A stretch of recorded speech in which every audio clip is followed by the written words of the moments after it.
Muita coisa, né, tio Rei? A gente fala também da noite, da madrugada agitada que a gente teve em Brasília, começando por uma decisão do presidente Lula que levou a outros 2 contragolpes lá no Congresso. A gente começa falando da decisão do presidente de vetar integralmente aquele projeto de lei que aumentava de 513 para 531 o número de deputados federais. O veto que ainda vai ser analisado pelo Congresso, que pode manter ou derrubar até o dia 1º de outubro. O Ministério da Fazenda tinha recomendado o veto pelo não cumprimento da previsibilidade orçamentária e proferir a lei de responsabilidade fiscal, e até nas pesquisas, né, tio Rei, a gente vê que essa decisão do Lula foi muito pautada também pela opinião do público sobre esse aumento do número de deputados, mas a gente viu que a coisa acarretou em outras questões lá no Congresso também, né? Olha, veja só, primeiro não tem mesma previsibilidade. Tinha? Não tinha. Ah, portanto, fere a lei de responsabilidade fiscal.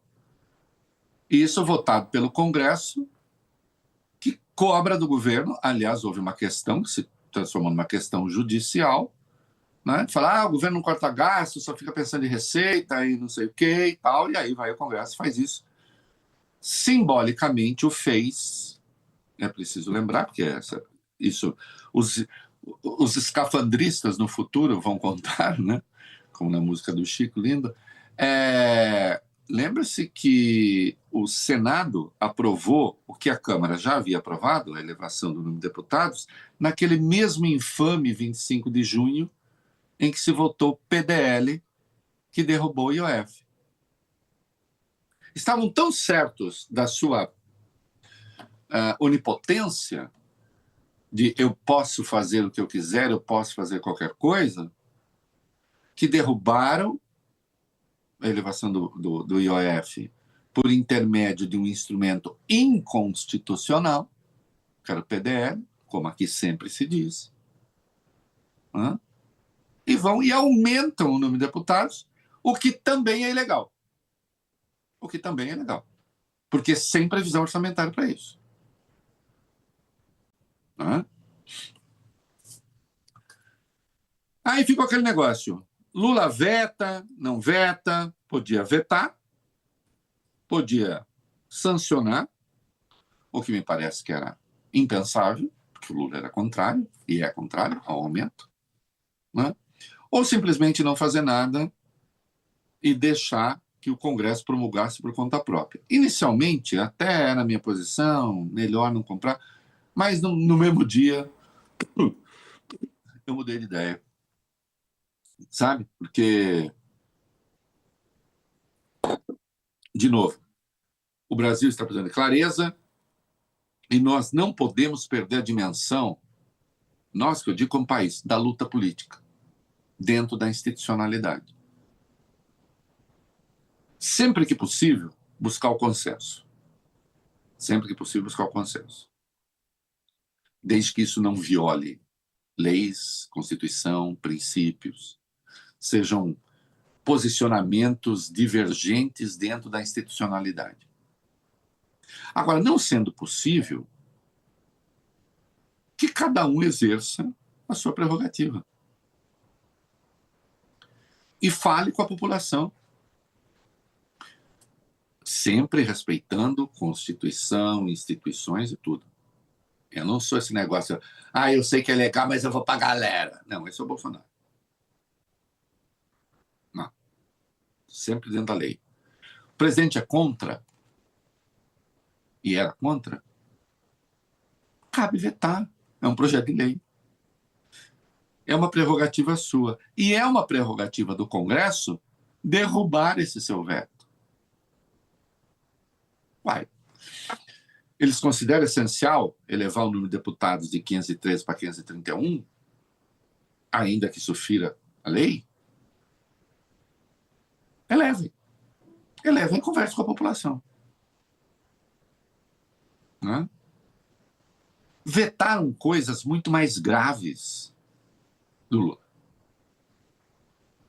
A mão que eles meteram lá na área de energia, o Lula tinha vetado lobbies bilionários, né? De novo, dinheiro que não aparece muito claramente.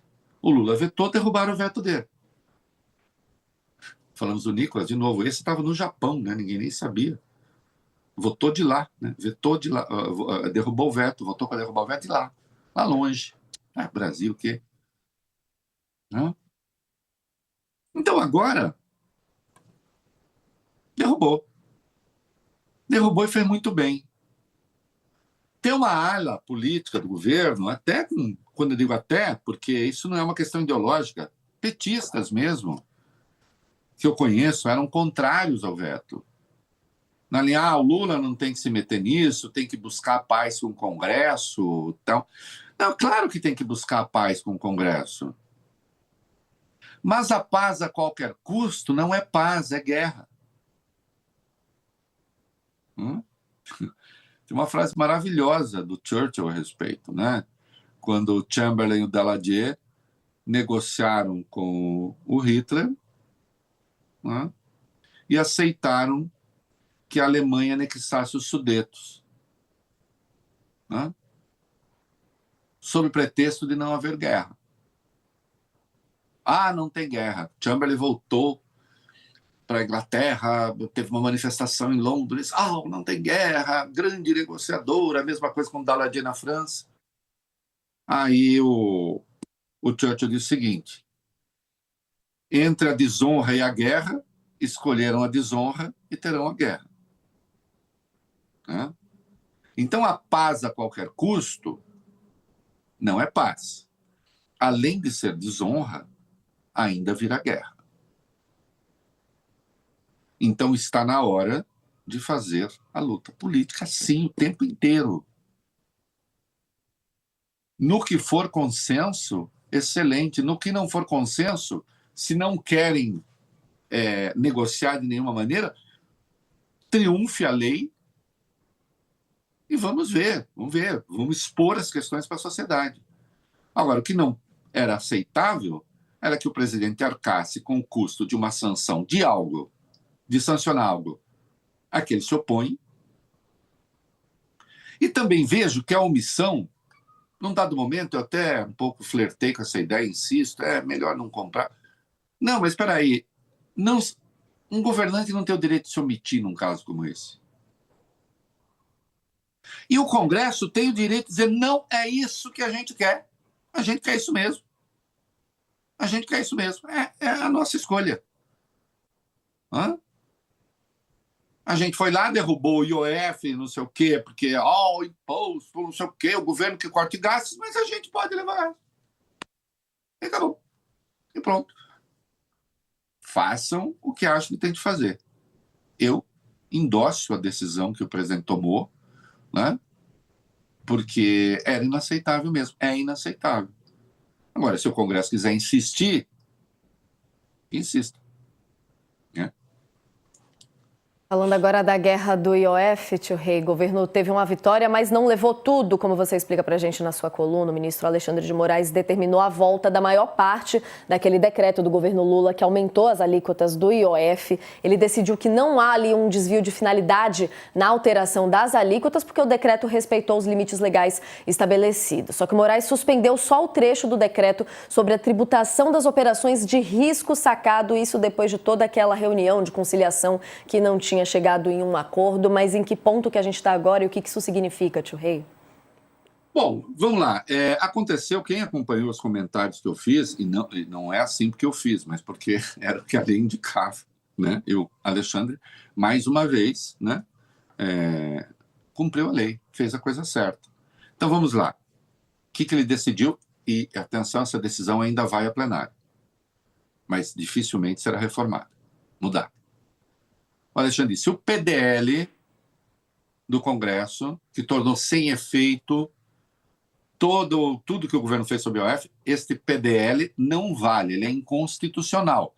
Vocês não podem usar o PDL para isso. Para que serve um projeto de decreto legislativo?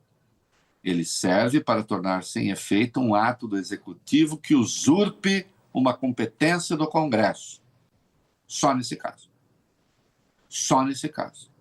Senão, o Congresso governaria o Brasil através de PDL. Então, ele tem uma natureza. E a natureza é essa.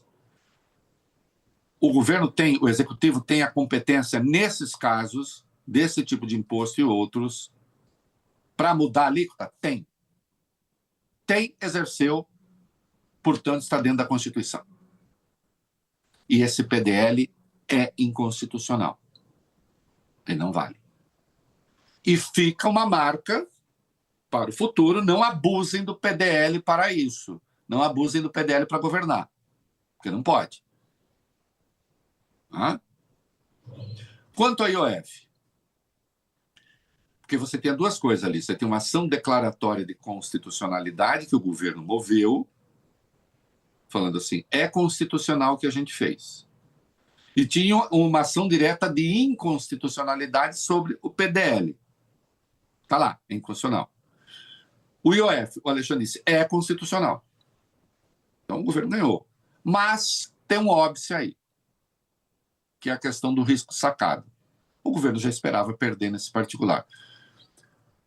Uma síntese sobre risco sacado. O risco sacado, para os mais antigos, que é uma expressão que se usava muito, existe ainda hoje, mas no mundo, mas se fala muito pouco, é uma duplicata, sintetizando. A empresa A vende para a empresa B. A empresa A quer receber logo. Pode botar um intermediador financeiro nesta relação. Esse intermediador financeiro, na prática, paga essa empresa que tem de receber, antecipa esse recebível. É claro que isso tem um custo e, na verdade, vira o dono daquela dívida, e a empresa B, que comprou e deve, consegue muitas vezes alongar o perfil dessa dívida, pagar com mais vagar, etc.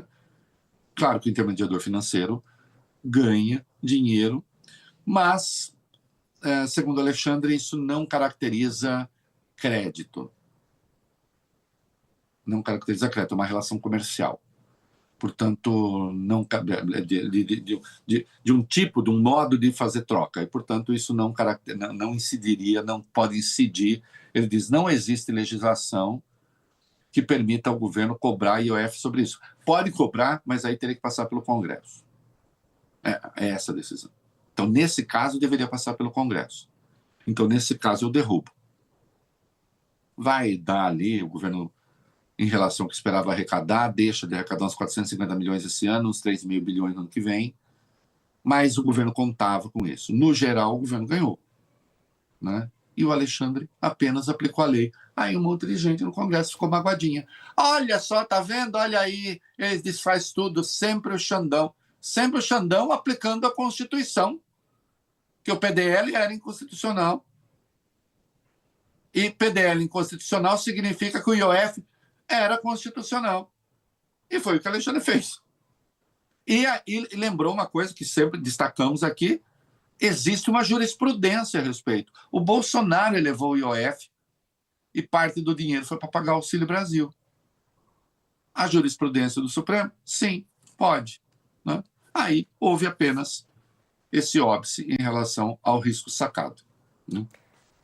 E nesse clima paz e amor aí entre Congresso e governo, a gente teve também a Câmara ontem aprovando uma pauta bomba que cria um crédito subsidiado para o agronegócio de até 30 bilhões de reais com verbas de petróleo e também do pré-sal. Essa votação foi feita depois do veto do presidente Lula, que a gente acabou de comentar aqui sobre o aumento dos deputados, e depois da decisão do ministro Alexandre de Moraes também sobre o aumento do IOF. Os produtores rurais do Rio Grande do Sul comemoraram no plenário o placar, que foi de 346 contra 93, e o texto agora vai para o Senado, mais uma nesse jogo de forças, né, Tio Rei? É uma vergonha. É claro que é uma retaliação, e, de novo, aí eu vou voltar. Vamos fazer a explicitação política do que aconteceu. Porque, atenção, esses 30 bilhões saem de uma coisinha chamada Fundo Social do Pré-sal, que é alimentado por um percentual dos royalties do petróleo. Isso é usado para ações que complementam obrigações do governo na área de saúde, educação, habitação. E aí o próprio governo falou, vamos usar uma parte desse dinheiro para os agricultores, vítimas de catástrofes, enchentes, pequenos agricultores. Pequenos agricultores. Vai a bancada ruralista e mete os grandes também do agro, né, Não, fabricantes do agro não são esses exportadores, tal, que foram falar com o Alckmin lá, não. Essa turma de CNA e não sei o quê, esse sindicato bolsonarista. Aí vai e pega esse dinheiro, né, na votação da Câmara, também para financiar o agro. O agro que tem dinheiro. O agro que já é o setor mais financiado do Brasil. É absolutamente vergonhoso. Aconteceu, não sei se passa no Senado, mas chegou a hora de esclarecer direito o que é isso, para quem vai esse dinheiro. Né? Crédito subsidiado. Crédito subsidiado. Você quer apostar que se eu fizer o cruzamento dos que votaram para derrubar o IOF e dos que votaram para tungar esse dinheiro, sem precisar, há uma coincidência? Eu não fiz esse cruzamento, mas eu tenho certeza que você tem uma coincidência de quase 100%. Imposto, esse governo, corte gastos. Mas na hora de pegar subsídio, aí nós queremos. Aí nós avançamos no dinheiro público. Esse debate tem de ser feito. Né? A gente não pode ser governado por uma súcia de cafajestes que avançam sobre os cofres. Que avançam sobre os